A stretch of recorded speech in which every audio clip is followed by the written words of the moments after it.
welcome back to another SGR Focus Training session. This is Teacher Grace, and I'll be going through the introduction to OET Writing today. So let's get things started. So we're going to talk about the writing paper, which is the third test on exam day. And this is the test that is specific to your profession. What this means is that if you are a doctor, you will be handed the case notes for medicine. And if you are a nurse, your case notes will be the one designed for nursing. The OET writing subtest requires you to plan and write one letter that is going to be read by another healthcare professional. So this professional could be another doctor, another nurse, could be a specialist, perhaps a surgeon. They could also be an allied health professional such as a dietitian, an occupational therapist, or a physiotherapist. There will be some instances as well, which is a bit rare from my understanding, that you will be asked to write a letter to a non-medical person, such as a social worker. Now, on your exam paper, at the bottom of that case note, you will have a writing task. The writing task requires you to use different skills when writing your paper, and these skills will basically help the reader understand what you would like them to do. So that the writing task tells you precisely what OET expects from you. Do they expect you to write a specific type of letter? Who are you going to write? Who are you going to write to, and what would you like the reader to do? So from the writing task, it gives you a chance to make decisions on showing your skills in terms of vocabulary and grammar that you're going to use on the letter. You need to show your skills in terms of choosing the appropriate information from the case note, showing your skills of summarization and organization, as well as other skills such as understanding the correct use of genre and style, content, purpose, conciseness, and clarity. So these are all the different skills and criteria that you will be tested on. The exam itself will run for 45 minutes, but the first 5 minutes is spent for reading time only. This means that you're only allowed to read the case notes, which are 2 pages. You are not allowed to write or underline or make notes, so it's basically pencils down. After 5 minutes, you will now be told that you can begin writing, and you've got 40 minutes to complete your letter. For most nurses and doctors, there are 3 types of letter that you will encounter on the day. You might be asked to write a referral letter, a transfer letter, or a discharge letter. The most common type of letter during the exam is a referral. Pretty much very common for medicine, while for nurses, referrals still pretty common, but there are also instances that you will encounter a discharge or a transfer letter.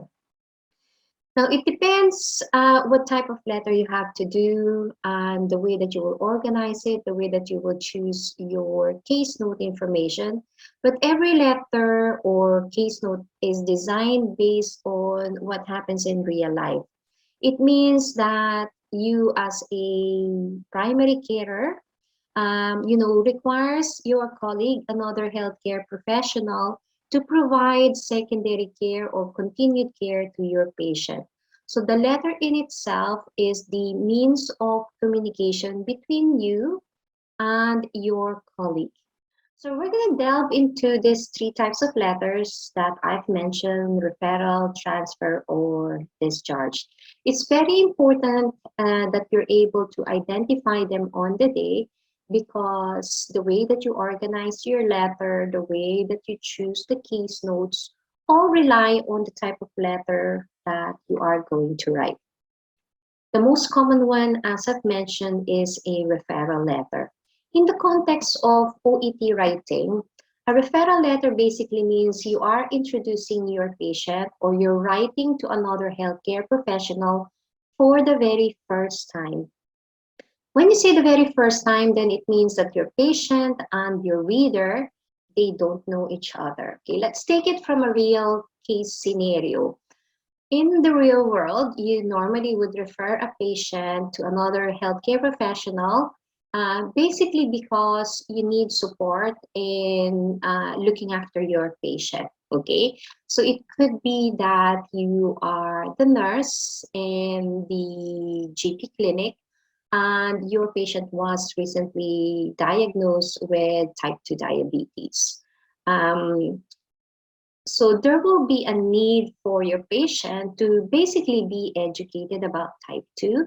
And that type of education typically falls in the lap of a diabetic nurse, okay? So a specialist. So that's the time that you might be able to refer them to this diabetic nurse specialist who will be able to give them the education, the information, and the skills required in order for your patient to manage their diabetes. Of course, when you refer, again, it's the first time, which means they don't know each other. So you're going to have to basically ensure that the reader understand the personal, the social, and the medical history of your patient. But we always just choose the relevant information. So what's relevant? We're talking about type 2. So in terms of personal information, it could be lifestyle information. Perhaps, is your patient a smoker? How much alcohol do they drink? Because this affects diabetes. Their diet, their exercise, that would be, relevant to this case. In terms of social background, maybe their type of work, or things that they do in school might be relevant to the case on hand. And in terms of medical history, we're talking about two things: the patient's personal medical history and family history. So family history important. Does the diabetes run in the family? In terms of patient's medical history, what other previous medical condition is relevant to diabetes? Okay, so these are the things that we tend to include in our referral letter. So always remember that a referral letter is asking for temporary care. So we typically write, again, as I've mentioned, maybe support for your patient's care. Maybe we refer them for diagnosis. So you're a nurse in a nursing home. You've noticed some symptoms of your patient showing, you know, uh, symptoms of type 2. So you refer them to a GP for further investigation. So that could also be a reason for referral. Maybe you're also going to refer them for testing, say for blood tests, for X-ray, MRI, etc. So these are the types of referral letters you tend to typically write as a nurse. Okay, so when I say temporary, it's because once the GP, once the specialist nurse has seen your patient, this patient comes back to you because you'll always be under referral, you always be the primary care. Okay, so make sure that your letter has those relevant information because your patient and your reader, they don't know each other in a referral letter. Now, the next type of letter you might be asked to write is a transfer letter. So a transfer letter basically means you're transferring your patient or moving your patient from one facility to another. So as a nurse, you could be working in a GP clinic. So a transfer could be from your GP clinic to another GP clinic, okay? If you're working as a nurse in a hospital, it could be that you're transferring your patient from the hospital to another hospital, or from the hospital to a rehabilitation center, or from the hospital perhaps to the nursing home for the very first time. So a transfer letter is basically moving to another facility. There are different reasons for transferring your patient. Perhaps because your facility doesn't have the diagnostic procedures that the patient requires.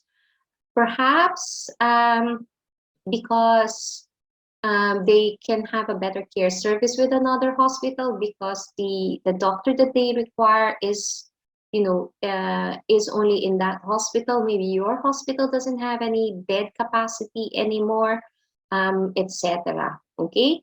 Or you're moving them to a nursing home for the first time. I always say for the first time because a transfer letter basically means they don't know each other. Okay. So from the hospital to the nursing home, the scenario always happens like, say, for example, your patient is an elderly person who lives alone. So they came from their home, they were admitted to hospital. During the hospitalization, it was decided by the medical team as well as the patient's family that they can no longer live on their own and they require 24-hour care. Then that means that decision needs to be made in order for the patient to be moved um, from the hospital to the nursing home rather than sending them back to their own home because they can't look after themselves anymore. Okay. Perhaps as well, you're moving your patient from the hospital to the rehabilitation center because they're not ready for discharge. You've looked after them, you've managed them in the hospital, but it's not 100% recovery yet, and they still needed some rehabilitation before their discharge. So typically, you move them from the hospital to the rehabilitation center. So a transfer letter compared to a referral letter, it's not temporary. It has a long-term care proposition. But the similarity is that both your patient and your reader, they don't know each other as well. When I say long-term, it's because when you transfer them from one hospital to another hospital, tends to be your patient doesn't come back to you anymore. It could be that they're moving from one city to another city. So, of course, you cannot look after them anymore. So it tends to be long-term or permanent care. There are also some transfers wherein, long-term because once you transfer them from the rehabilitation center, perhaps if there are complications, they might be returning to the hospital. But it doesn't happen that quickly. So there is still that long-term possibility in there. Okay. So that is your transfer letter. Now, the last type of letter you might be asked to write is the discharge letter. So as a doctor, this is typically the letter that you will be asked to write in real life. So a discharge summary or a discharge letter is typically written by the attending physician in the hospital. In OET, a nurse or a doctor might be asked to write a discharge letter. Okay. Typically, a discharge letter is a discharge summary that gives the information about what happened to the patient in the hospital, and then you're discharging them back into the community. So a discharge letter typically goes back into, the patient goes back into the care of their GP, the care of their nursing home where they live, maybe the care of the family. Okay. But because we typically only write to the medical professionals in OET, the most common one is writing a discharge letter to the GP and writing a discharge letter to the nurse that knows your patient. Typically, these nurses are nurses that work in the nursing home, particularly if your patient is an elderly or a disabled person that lives in the nursing home already. So this is typically what we call a discharge letter. Okay, so we deliver information that's both relevant and accurate so that the GP and the nurses that looks after your patient before can continue the care that was given during hospitalization. So a discharge letter, very similar to transfer, it has a long-term possibility because, of course, when you discharge your patient, you're always hoping that they can recover fully and doesn't need to return immediately, or doesn't have to return at all. Just like with myself, the last time I was admitted in hospital was 25 years ago, so fingers crossed, I don't need to come back anytime soon. So a discharge letter typically has that long-term care, position. So in this instance, your patient and your reader, they know each other. Of course, if you're writing a discharge letter to the GP knows your patient. If you're writing a discharge letter to the nurse in a nursing home, and that's where the patient lives, then that means the nurses know your patient. So a discharge letter has that connotation. This means that you're not supposed to write any information at all that the other party, the reader, your colleague, knows already. Okay, so as a GP, they'll know the personal background of your patient, if they're married, if they have got kids. The GP will know the background information in terms of the history, whether your patient drinks or smokes, etc. They'll know all of those information. The nursing home has those information as well, and the nursing home also has information about the family, where which family looks after them, who is the next of kin, what their favorite hobbies are, etc. So they know about your patient a little bit more in a more personal setting, okay? Because they typically work with them on a regular basis, or on a daily basis. So that's the difference between your discharge, referral, and your transfer letter. So let's have a look at these three letters in on the same page. So your referral letter is short term and temporary. Once you've referred your patient, it's typically for something that requires some assistance, support, investigation. Once this assistance, support, diagnosis, and investigations are finished, your patient typically comes back to you. Your transfer and your discharge letter has long-term or permanent care possibility. It means once you've transferred your patient, most likely this patient is not going to come back to you anymore. Or if they do, if there are complications, hopefully it will take time before they come back to you. But of course, the goal is always for long-term recovery. Your referral letter and your transfer letter, your patient and your reader, they don't know each other. Okay, so you're writing to them for the very first time. It means that the personal, social, and medical background of your patient, as long as they are relevant, will be necessary in your letter. When you're writing a discharge letter, your patient and your reader knows each other. Okay, if the letter that you're writing is to a reader that already knows your patient, then you need to remove information that is already known to the reader, such as any personal information, any social, and a medical history.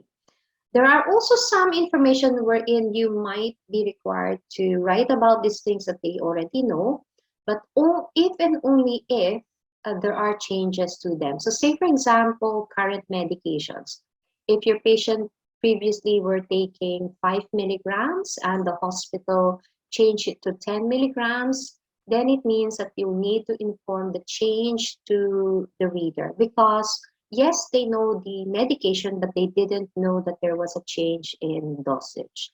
So always make sure that if there are any changes, whether it's increasing, decreasing, medications were stopped, medications were restarted, that all of this information are related to the reader within your letter. So it doesn't matter what type of letter OET asks you to write on the day, there will always be the same goal. And that goal is for you to select the most relevant information from the case note so that your reader can continue the care of your patient. Doesn't matter whether you're referring them, discharging them, or transferring them.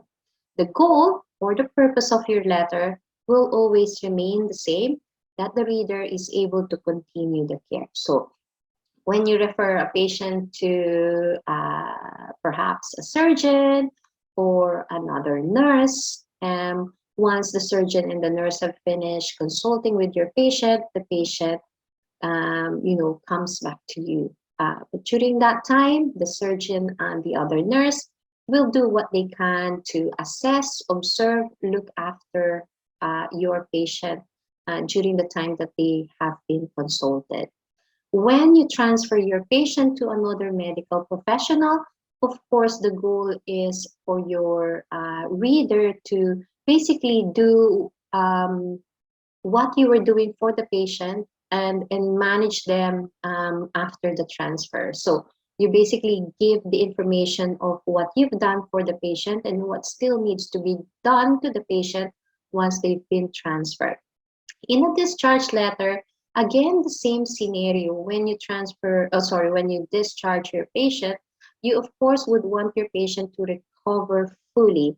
So if you were doing daily dressings in the hospital, then you might ask the nurse to continue daily dressings on discharge. If you're a doctor and you've given this medication during hospitalization and this medication needs to be continued even after discharge, then the GP that you're writing must be informed about this so that they're able to continue the prescription, as per advice and recommendation from you, because that's what you've decided during the time the patient was in hospital. So it doesn't matter what kind of letter you're being asked to write. Always remember the goal is exactly the same. Your reader must be able to continue the care of your patient after the referral, after the transfer, after the discharge. Okay, now you will also need to select the case note for your reader to continue the care. So you'll need to remember two things. Basically, there are two people that is important within your letter, and that is the patient and the reader. So in terms of the patient's information, you'll need to give their personal information such as their lifestyle details, their family history, personal history, their current medication. Once you've informed the personal information, there are also clinical details that needs to be written, such as the diagnosis. If you work in the GP clinic, then all the consultation details. If you work in the hospital, then the hospitalization details. What is the current assessment of your patient during the time that you're discharging them, referring them, or transferring them? Are they okay? Are they fully recovered? Are there complications, etc.? So the reader needs to know how your patient is, during the time of the letter. And lastly, you'll need to write about your plans as well. What kind of advice and recommendations have you given to the patient? And what are your plans for the future? What would you like the reader to do? Okay, so these three information to your reader, if they know each other, number 2 and number 3 would be required. They'll need to know the clinical details as well as the plans. The personal information will be optional in this case because they already know each other. So always remember that if your reader already knows your patient, you will only include information that are relevant and unknown to them. So any changes, any medications that were stopped, continued, increased, decreased, would need to be told on the letter.